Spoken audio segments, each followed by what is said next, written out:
Assalamualaikum warahmatullahi wabarakatuh. Waalaikumsalam warahmatullahi wabarakatuh. Balik lagi sama saya Sihe Baldatana di channel Sihe Ngapak. Kali ini bukan bahas soal hukum lagi. Kita lebih ke arah soal yang dimana orang-orang tuh merasakan atau mengalami. Yang dimana di sini kita ambil topik atau temanya soal pernikahan. Bahasanya tuh kayak sebelum pernikahan kita harus bagaimana sih gitu. Dan di sini kita kedatangan Al Mega Bintangi masih yang jauh-jauh kita datangkan dari Jakarta, ibu kota kita tercinta kan. Perkenalan moga Mas. Ya tadi udah dikenalin ya. Oh, siap. Ya udah. Namanya bro. Oh iya. Namanya Mas Mugo Sarwo Santosa. Asli Purbalingga tapi lagi kerja di Jakarta. Oke, jadi di sini kita mendatangkan Mega Bintang yang dimana Mega Bintang ini udah pengalaman dalam soal percintaan atau kayak mau ke jenjang pernikahan gitu kan.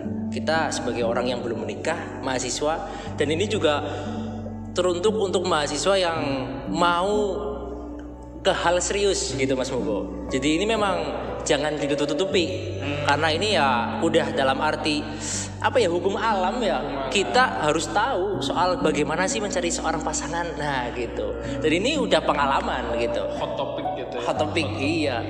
Mas Mugo juga udah menikah, jadi cocok saya mendatangkan narasumber dari Jakarta gitu kan, Mega Bintang kita untuk membahas soal pernikahan. Ya orang kayak gitu juga mah nih. Oke, langsung aja ke pertanyaan pertama Mas Mugo. Iya. Sebelum ke internal, tapi kayaknya kita nggak ke internal soal pernikahan, kita lebih ke arah ke eksternal Mas Mugo. Oh, siap. Jadi sebelum ada tahap untuk pernikahan, pasti kita punya step by step. Nah, ini pertanyaan pertama. Bagaimana cara menemukan pasangan yang pas? Apakah kita sebagai cowok itu harus mencari dan meneliti wanita yang cocok di hati, atau berusaha mendekati tapi bukan kriteria yang kita cari? Monggo Mas Mugo. Oke. Pertanyaannya bagus banget ya dari Mas Sihe. Ini memang selain mungkin ini adalah curahan hati dari Mas Sihe ya. Dan tentunya pengalaman banyak orang, dan saya juga pernah merasakan seperti itu. Ini saya ya bahannya ya. Iya. Ini saya. Ya, pertanyaan pertama tadi bagaimana cara menemukan pasangan? Iya. Yang kedua, apakah kita harus maju? Tapi walaupun itu nggak tertarik kayak gitu. Betul. Bisa gitu ya, maju ke orang yang nggak tertarik. Ada yang seperti itu soalnya, teman-teman Ada. saya. Iya. Laki-laki perempuan? Laki-laki. Laki-laki. Dia lebih ke arah ke pasrah Mas Mugo. Pasrah. Dalam arti udahlah, aku umurnya udah segini, katanya aku udah mapan, tapi nggak dapet cowok cewek yang aku sukain gitu. Kriteria. Iya. Oke, satu. Udahlah, apa adanya. Menarik. Itu pertanyaan menarik ya. Yang pertama dulu dari bagaimana cara mencari pasangan. Iya. Yang cocok di hati. Yang cocok di hati ya.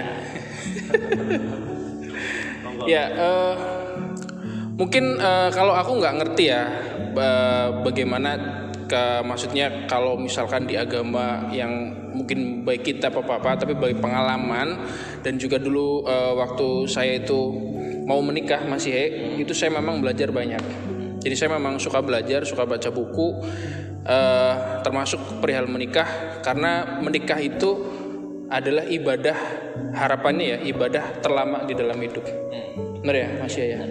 Ibadah sholat paling 5 menit 10 menit selesai ya kan. Ibadah puasa paling lama 1 bulan. Tapi menikah harapannya seumur hidup ya, nggak seumur jagung ya kan. Iya. Ya maka ketika kita memilih kriteria pasangan itu ya, ada seperti yang mau saya tanya dulu, posisinya dia udah siap menikah atau belum? Itu ke pertanyaan selanjutnya. Ini untuk pertanyaan awalan bahwa di saat dia udah siap mau mencari, tapi dia bukan seleranya. Itu pertanyaannya. Dia bukan seleranya. Tapi dia udah siap tuh. Mau nggak mau, aduh gimana ya? Nggak dapat ya udahlah apa adanya. Nah, itu pertanyaan pertama itu.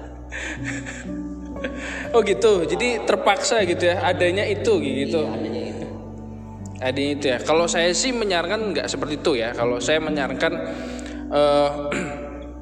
jodoh itu betul-betul kayak cermin sih Mas ya. Itu memang kayak cermin. Jadi ketika kita mengupgrade diri. Jadi kalau misalkan kita mau, kuncinya satu dulu ketika saya mau menikah itu adalah saya mengupgrade diri di versi saya yang terbaik dulu.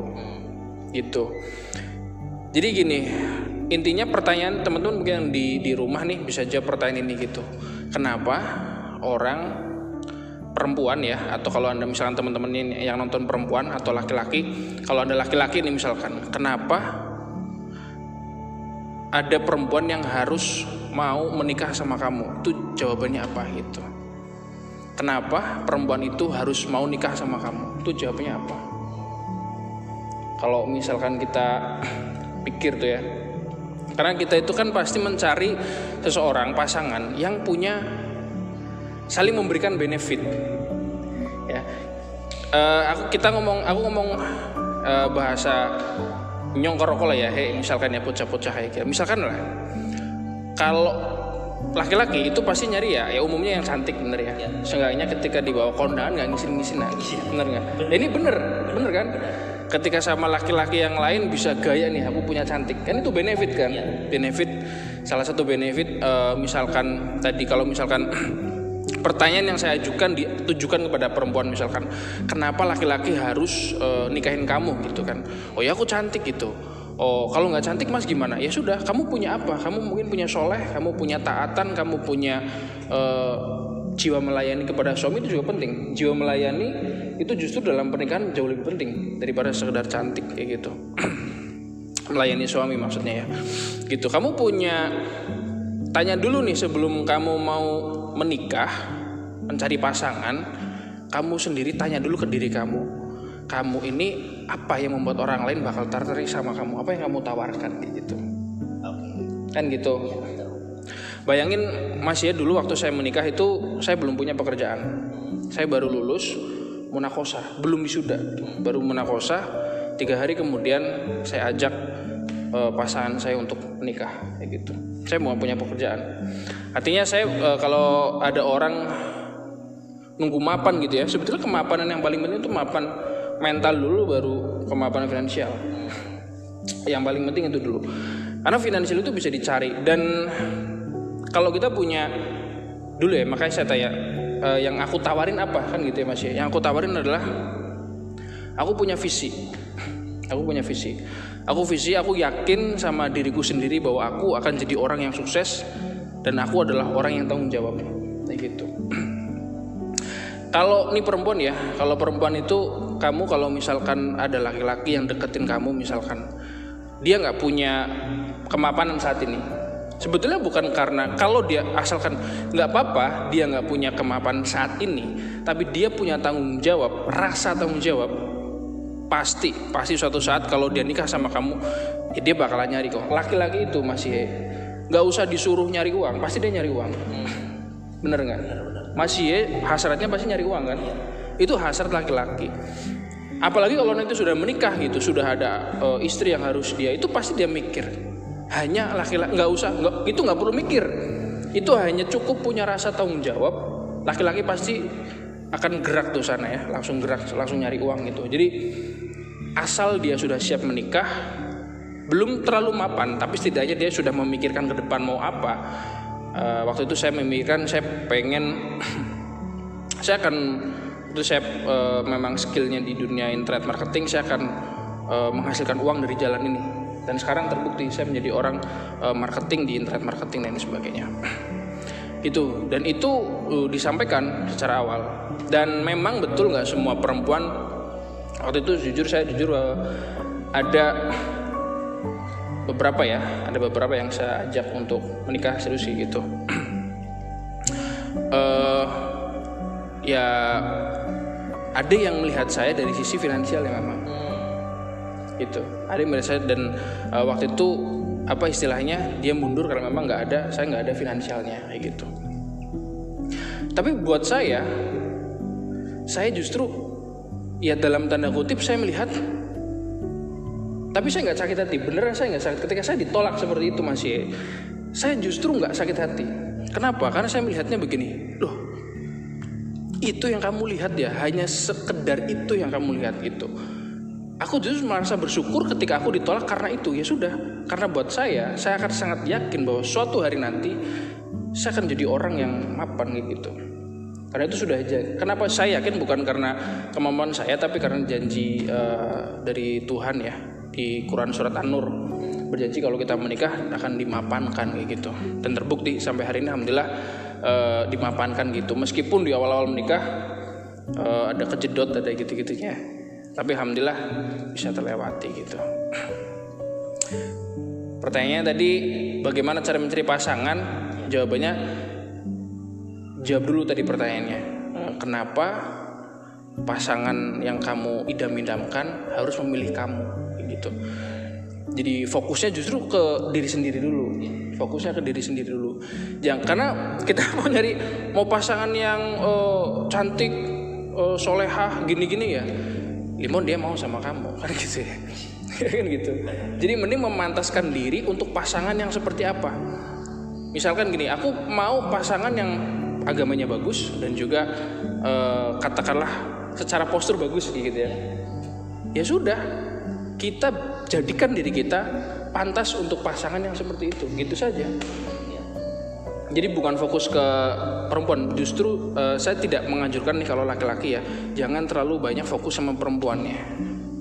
Ketika teman-teman fokus kepada perempuan ya, mungkin kita ngobrol waktu SMP masih biasanya ya masih kalau kita ada perempuan yang kita kejar, justru dia malah lari, bener ya? Bener. Begitu kita cuek sama perempuan, perempuannya malah bener nggak? Aku alamin. Betul. Dan itu kuncinya memang justru kita jangan fokus ke perempuan kalau kita mau perempuan itu yang datang. Kita fokus kepada peningkatan kualitas diri kita sehingga kita layak untuk diperhatikan oleh perempuan. Oke, berarti kita lanjut ke pertanyaan kedua Mas Mugo. Tadi gila jawabannya itu sangat berbobot sekali dan itu menyadarkan saya bahwa sebelumnya kita jangan berharap lebih ke arah kita tuh memperbaiki diri. Upgrade. Tingkatin karir. Bagus. Betul, oke. Ilmu yang sangat bermanfaat untuk saya dan para penonton. Pertanyaan kedua, konsep dalam Islam terkait mencari pasangan itu seperti apa sih Mas Mugo? Monggo. Ya justru saya nggak mau membahas soal di mana Islamnya Mas Ihe, karena saya ya santri, cuman dulu waktu saya menikah itu ya saya saya menjaga karena pasangan saya juga santri juga kayak gitu. Jadi kita sama-sama tahu lah sebagai santri, batasan kita sebagai santri di pondok pun sudah ya entah itu ada dalilnya apa enggak, tapi saya merasa kalau saya ngikutin aturan pondok ya pasti akan sesuai syariat lah, insya Allah lah ya kayak gitu. Jadi saya nggak akan bahas gimana cara syariatnya, tapi tadi sih yang penting buat saya adalah kalau kita mau cari pasangan, poinnya adalah justru kita yang harus upgrade diri gitu, upgrade diri. Jadi justru teman-teman silakan rasain sendiri ya, buat teman-teman yang fokus, misalkan laki-laki nih, saya ngomong laki-laki, saya pernah jadi laki-laki, masih jadi laki-laki ya, masih ya, pernah jadi laki dan pernah jomblo gitu ya, pasti ngerasain kalau kita terlalu fokus kepada perempuan, kacau hidup. Bener nggak masih bener. Ya kan, ngaji jadi males ya kan, mau sergap jadi mau melakukan hal-hal yang baik jadi malas kayak gitu. Itu karena pikiran kita terganggu, terdistrak karena perempuan kayak gitu. Justru perempuan itu akan sangat tertarik dengan laki-laki yang dia justru sibuk untuk menaikkan kualitas level dirinya kayak gitu. Jadi dulu waktu saya berusaha belajar ini ya, itu yang saya dapatkan. Jadi ketika bagaimana sih cara membuat perempuan itu tertarik sama kita, itu kan sebagai kita laki-laki. Ternyata kuncinya satu, perempuan itu tertarik dengan laki-laki yang satu tadi tanggung jawab ya, wajib itu harus ada. Yang kedua adalah dia sibuk mengejar impian dan cita-citanya. Jadi gini, ini bawaan perempuan ya, bawaan perempuan itu dia itu sebetulnya suka dipimpin. Ya kita nggak ngomong ada perempuan yang dia sifatnya sebagai alpha male ya, atau seorang pemimpin, juga ada memang perempuan yang gitu. Tapi secara naluri ya sebetulnya begitu. Kalau laki-laki itu dia dalam sebuah hubungan dia bisa memanage, misalkan kalau mau pergi itu dia sudah putusin kalau misalkan perempuan nanya kita mau pergi kemana nih, iya terserah kamu aja. Oh itu berarti dia laki-laki nggak punya tanggung jawab, nggak punya sifat leadership untuk mengatur kayak gitu, untuk mengatur jalannya apa istilahnya perjalanan mereka berdua kayak gitu, perjalanan dalam kayak misalkan sekedar ya tadi ya ngajak misalkan kemana gitu jalan, kita yang laki-laki yang harus istilahnya mengatur, kita harus tahu nih kemana tujuannya gitu. Contohnya begini, misalkan masih naik taksi ya kan, supirnya nanya masih mau kemana gitu ya, terserah pak supir aja deh gitu. Enak apa gedek gitu iya pada beloro nih gitu ya. Jadi kita sebagai laki-laki harus punya visi dan tujuan kepada untuk dan kita sampaikan itu kepada perempuan. Jadi perempuan itu sampai hari ini istri saya selalu ngomong kepada saya, kenapa sih alasan kamu mau menikah sama saya padahal dulu saya belum punya pekerjaan yang tetap ya. Jawabannya satu, karena saya yakin kamu itu akan menjadi seseorang di suatu hari nanti karena keyakinan kamu dengan visi kamu gitu. Orang gila mana coba belum punya pekerjaan baru munakosa ngajak nikah ya kan, cuma hanya brothermu aja. Siap. Ada ya Abah Kiai kan dulu juga belum lulus ya, Abah Kiai lebih keren lagi berarti kan gitu ya. Next berarti pertanyaan ketiga, tadi jawabannya juga poin kedua sangat berbobot. Yang ketiga nih, lebih baik belum mapan tapi dia udah siap, atau sudah mapan tapi dia belum siap. Siap ini lebih ke arah ke finansial dan belum siap untuk tanggung jawab terkait aku siap bojurung ya, dua anak kepriwe ya. Nah gitu. Kerja berarti mau ya? Iya. Kerja lebih penting kesiapan mental daripada kesiapan kemapanan kayak gitu. Karena orang kalau udah mapan tapi dia nggak siap mental, ya dia biasanya juga nggak akan nyari untuk yang serius ya. Boleh jadi dia nyari untuk yang nggak serius, tapi kemapanan secara mental jauh lebih penting daripada kemapanan finansial. Ini juga untuk perempuan juga nih. Percaya sama saya kalau ini yang akhwat misalkan lihat ini perempuan ya, lihat laki-lakimu tuh belum mapan tapi kamu melihat dia punya visi, dia punya keyakinan akan dirinya bahwa dia suatu hari nanti akan berhasil gitu ya. Tadi yang penting punya rasa tanggung jawab. Ini sebenarnya yang menarik, salah satu hal ya, ini buat laki-laki, saya ngomong buat laki-laki, salah satu hal yang menarik nih kalau kamu pengen punya punya hal yang sangat menarik gitu ya, punya hal dalam diri kamu punya menarik gitu. Perempuan itu suka dengan laki-laki yang dia berani ambil resiko. Dia berani ambil resiko. Laki-laki yang hidupnya berani mengambil resiko itu sangat menarik di mata perempuan kayak gitu.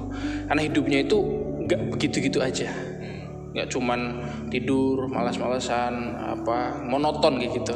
Tapi dia berani mengambil resiko kayak gitu. Termasuk resiko di dalam ngomong langsung sama orang tuanya, ngajak dan nikah itu juga salah satu resiko kan gitu ya. Nggak semua orang berani loh untuk kayak misalkan tadi seperti saya nggak punya istilahnya finansial yang cukup, tapi saya berani untuk mengajak ke jenjang yang bukan hal yang main-main gitu, pernikahan kayak gitu. Ya ambil risiko kan gitu. Tapi saya yakin dengan diri saya, karena saya punya mindset begini Mas ya. Kalau kita punya masalah, selama masalah itu tidak membunuhmu, itu pasti menumbuhkanmu. Nah gitu. Kalau kamu punya masalah nih, selama masalah itu tidak membunuhmu ya, nggak bikin kamu mati, itu berarti masalah itu adalah tujuannya untuk menumbuhkan dirimu jauh lebih baik. Oke, sekarang berarti ke pertanyaan terakhir nih Mas Mugo, karena ini juga udah hampir 5:30 ya. Ini juga Mas Mugo juga harus bertemu dengan istri tercinta dan calon mega bintang yang bernama Umar Al-Faruq. Wah, Al-Faruq. Luar biasa. Tangannya dong. Iya, siap. Oke, pertanyaan terakhir nih Mas Mugo, yang dialami teman-teman saya terutama ya, kita nggak bisa mengerucut ke yang di sini ya, lebih karena teman-teman saya lah, pengalaman teman-teman saya bahwa apakah kita boleh menikung teman kita, yang dimana teman kita itu udah suka sama wanita tersebut tapi dia belum siap, tapi di sisi lain kita siap. Apakah diperbolehkan Mas dalam segi ya mungkin pertemanan lah atau dalam segi kehidupan? Monggo Mas. Diperbolehkan dalam segi pertemanan kayak gitu ya. Iya. Ya ada, kalau secara agama jelas boleh ya. Kalau secara agama pasti jelas boleh. Tapi saya ngomong dari segi sosial nih, kita pertemanan gitu ya. Iya. Ya sebetulnya kita pasti punya rasa lah ya, kita punya hati kayak gitu. Kita lihat-lihat aja kira-kira kalau ini di tikung ini posisinya mereka sudah lagi pasangan. Iya. Udah ada komitmen. Tapi dia belum siap Mas. Tapi belum siap. Belum siap mungkin dalam segi finansial atau mungkin dia belum wisuda gitu. Tapi dia udah benar-benar komitmennya udah jelas mau nikah. Tiba-tiba ada teman satu yang dimana dia udah siap semuanya gitu. Gimana tuh Mas? Kalau ada orang yang sudah komitmen ya, sudah komitmen, saya nggak akan ganggu. Buat saya begitu, saya nggak mau jadi orang ketiga. Buat saya mengganggu pasangan orang itu adalah aib buat saya. Kalau misalkan mereka sudah mengganggu, seakan-akan saya nggak ada pilihan lain gitu. Ya. Kok saya sampai harus mengganggu hubungan orang lain gitu. Kalau saya begitu, buat saya mindset saya adalah jangan pernah punya mental kita miskin pilihan gitu sih.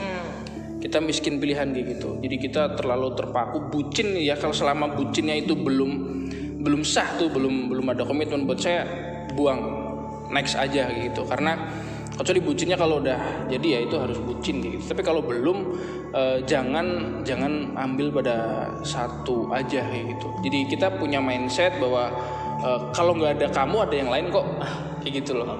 Jadi saya begitu. Jadi saya sangat rileks gitu dengan urusan hubungan pasangan gitu. Kalau ini maju tolak ya pindah lain, tolak lagi ya pindah lain lagi, kok perempuan banyak kan gitu. Jangan fokus ke satu orang. Nah biasanya ketika memang kebanyakan kita, harusnya laki-laki sih lebih bisa berlogika gitu. Biasanya laki-laki kalau sudah senang sama satu perempuan nih Mas ya, meskipun udah ditolak, misalkan dia udah bilang aku mau fokus kuliah dulu, itu sebetulnya udah kode ya. Kode ditolak gitu ya. Tapi laki-laki suka nggak paham sama kode itu gitu kan, karena terlalu pengalnya gitu ya dia ya. Tapi harusnya itu kita paham bahwa itu kode dia nolak sebetulnya. Karena perempuan itu nggak mungkin nolak secara tegas gitu. Tapi dia nolak secara bahasa gitu. Tapi kadang-kadang kalau perempuan ada laki-laki yang kurang peka dibegituin, langsung to the point aja saran saya ya kayak gitu. Bilang saya nggak suka sama kamu gitu ya. To the point kayak gitu. Misalkan hidung kamu terlalu pesek kayak gitu atau apalah kayak gitu. Bilang aja to the point gitu, karena memang ada beberapa laki-laki yang memang tidak peka dengan kode kayak gitu. Termasuk saya masih ya. Saya orang yang nggak peka dengan kode-kode dari perempuan gitu. Kadang saya sama ya. Nah, makanya kita butuh diperjelas kayak gitu. Nah, tapi tadi apa jadi fokus pertanyaannya apa tadi ya? Apakah kita boleh menikung keadaan teman itu udah komitmen sama cewek yang dia suka? Iya betul tadi ya. Berarti udah terjawab ya bahwa janganlah kalau nikung ya jangan gitu. Kayak nggak ada perempuan lain aja. Kayak gitu. Kalau saya sih begitu. Ini kesimpulan ini aku kasih ya, ini pesan banget buat laki-laki. Ini satu untuk laki-laki, yang kedua untuk perempuan. Yang pertama ketika menikah ya, untuk laki-laki pastikan ya, yang paling penting dari laki-laki tanggung jawab mental kayak gitu ya, dan juga tadi berani ngambil resiko. Ya berani ngambil resiko itu adalah bentuk daripada tanggung jawab dan juga mental yang berani kayak gitu. Karena laki-laki itu tanpa ini ya, laki-laki kok nggak berani ngambil tanggung jawab, nggak berani ngambil risiko, ya itu kayaknya lebih cocok pakai kerudung aja, gitu. Ini saya beneran aja, karena memang laki-laki itu dilihat dari situnya ya. Bentuk tanggung jawab itu banyak. Tanggung jawab itu kayak misalkan, apalagi poin tanggung jawab masih nanti dalam pernikahan itu sangat penting, sangat super penting ya. Buat perempuan nih ya, buat perempuan. pastilah perempuan jauh lebih peka ya. Perempuan itu 10 kali lipat ya bisa membaca ini mana laki-laki yang pemberani, mana laki-laki yang cemen gitu ya. Itu perempuan tuh udah punya kayak sensorik yang bagus banget untuk membaca laki-laki yang seperti itu gitu. Dan pilihlah laki-laki yang satu agamanya bagus ya, yang kedua tadi punya tanggung jawab. Kalau laki-laki itu punya tanggung jawab yang bagus ya, dilihat dari dia mungkin menyelesaikan pekerjaannya, dilihat dari dia ketika ada kesalahan dia berani ambil tanggung jawab itu. Jadi tanggung jawab itu buat contohnya begini, dia itu mending kepala saya diinjak di dalam mempertahankan tanggung jawab ya, daripada kepala saya tegak berdiri tapi saya dalam kondisi sedang lari dari tanggung jawab. Iya. Gitu kan. Benar. Nah, kalau ada laki-laki yang seperti itu, perempuan nih, dia berani nih, dia misalkan dia melakukan kesalahan, ya sudah, saya malu dah, tapi saya akan ambilin tanggung jawab ini bahwa ini memang tanggung jawab saya akan itu laki-laki itu pertahankan meskipun dia secara finansial belum mapan. Sebenarnya finansial belum mapan tuh bukan karena dia istilahnya nggak punya uang, karena memang dia belum waktunya nyari uang kan. Kan misalkan dia waktunya sekarang lagi kuliah, lagi ngaji gitu kan, ya memang dia nggak nyari uang gitu, dia nyari di sini nyari ilmu gitu kan, dia sehingga namanya nggak nyari ya nggak akan dapet kan gitu. Wong dia lagi nyari ilmu, ditanyanya uangnya mana kan gitu, nggak nyambung kan. Kayak misalkan Mas Ihe lagi ke Jakarta gitu ya, dia lagi nyari jalan untuk ke Jakarta gitu ya, ada orang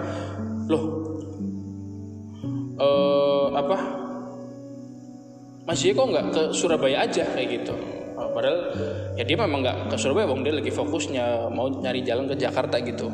Mas Ihe lagi nyari fokus nyari ilmu, lagi nyari berkah di pondok misalkan kayak gitu. Kok ditanya uangnya mana kayak gitu ya. Ya nggak nyambung lah, ntar dulu kan, memang kita lagi fokus di situ kayak gitu. Tapi kok yakin deh kalau ada laki-laki dia punya tanggung jawab dan dia senang rajin ilmu, masa ya Allah nggak akan kasih rezeki kayak gitu, pasti dikasih kayak gitu. Kayak gitu sih mungkin masih ya, itu pesannya buat teman-teman semuanya.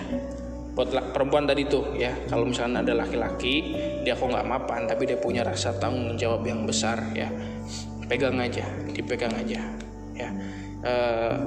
Pegang aja kayak gitu. Kalau memang kamu maksudnya udah suka nih, udah sama dia, tapi kamu ragu karena dia kurang mapan kayak gitu, tapi dia punya tanggung jawab, pegang aja. Kecuali kalau dia punya uang tapi dia nggak punya tanggung jawab gitu ya, jangan jadi koruptor dia kan, punya uang nggak punya tanggung jawab, ya kan. Nah itu justru harus diwaspadai gitu, harus ditinggalkan ya. Ya mungkin segitu saja ini quotes dari Mas Mugo, Mega Bintang kita. Untuk closing statementnya, terima kasih dari saya dan Mas Mugo. Assalamualaikum warahmatullahi wabarakatuh. See you at the top. Siap.